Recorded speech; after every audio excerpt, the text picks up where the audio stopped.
சொல்றாங்க, உடனே நமக்கு தகவலை உங்களுக்கு பரிமாறிக்கணும் அப்படின்றதுக்காக தான் இந்த கூட்டங்களை கூட்டுவது. அதே மாதிரி வார்டு செயலாளர் வார்டு நிர்வாகிகள் எதுக்கு கூட்டுறோம்னா இதுக்கு தான் அவங்களுக்கு தகவல் போய் சென்றடையணும் அப்படின்றதுக்காக தான். என்னையா அதான் இப்ப இந்த இதெல்லாம் இல்லாம உங்களுக்கு நேரடியாக ஒவ்வொரு தடவையும் பொதுச் செயலாளர் அறிவிப்பு, பொதுச் செயலாளருடைய அறிக்கை, இந்த அரசனுடைய தில்லுமுள்ளுகள் இதையெல்லாம் உங்களுக்கு தெரிவித்து உங்கள் மூலமாக நம்ம தேர்ந்தெடுக்கப்பட்டிருக்க நிர்வாகி மூலமாக மக்களுக்கு பரப்ப வேண்டும் என்ற அடிப்படையில் தான் உயர்ந்த நோக்கத்தோடு தான் இந்த வாட்ஸ்அப் குரூப் அமைக்கப்படும். புரிந்ததா? புரியுதா? புரியலையா? உங்களுக்கு புரியுதா? புரியுதா?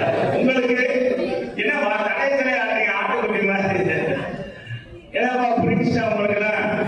இதுக்குதான் இது அமைச்ச, இதுக்குதான் இந்த வாட்ஸ்அப் குரூப்ன்றது. என்னன்னா டிவி இப்ப வந்திருக்காங்க, நிறைய பேர் ஊடகங்கள்லாம் வந்திருக்காங்க. இதுல நான் ஏதாச்சும் ஒரு வார்த்தை பேசுறேன்னு வச்சுங்க, நாளைக்கு ரீல்ஸ் போட்டுருவாங்க, பிரேக் ரீல்ஸ் போட்டுருவாங்க. இது நடக்குது. இதைத்தான் பொதுச் செயலாளர் என்ன சொல்றாரு, இது மாதிரி இல்லாம நம்ம இன்னைக்கு உண்மையான தகவலை சென்றடையணும் மக்களுக்கு.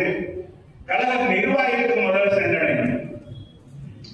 என்னதான் வீரனாக இருந்தாலும் அங்க மணிவட்டத்துக்கு போயிட்டா சரி, நம்ம ஜெயிச்சிருக்கோம்டா அப்படின்ற ஒரு எண்ணம் வந்தா தான் ஜெயிக்க முடியும். என்ன சொல்றீங்க? உண்மையா இல்லப்பா? உண்மைதானே?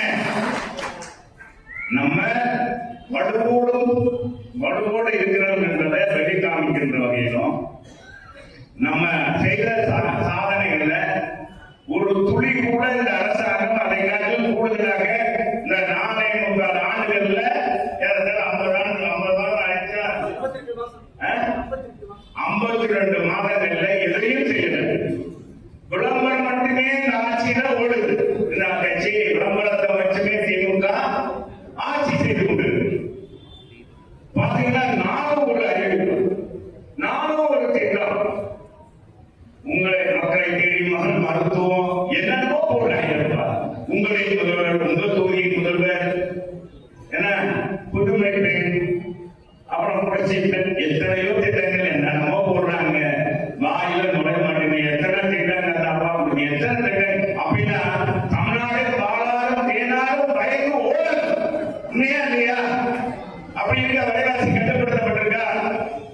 விலைவாசி எல்லாம் இன்னைக்கு மக்களால் பார்க்க முடியாத அளவுக்கு இனி பார்க்காதவங்களுக்கு விலைவாசி ஏறி.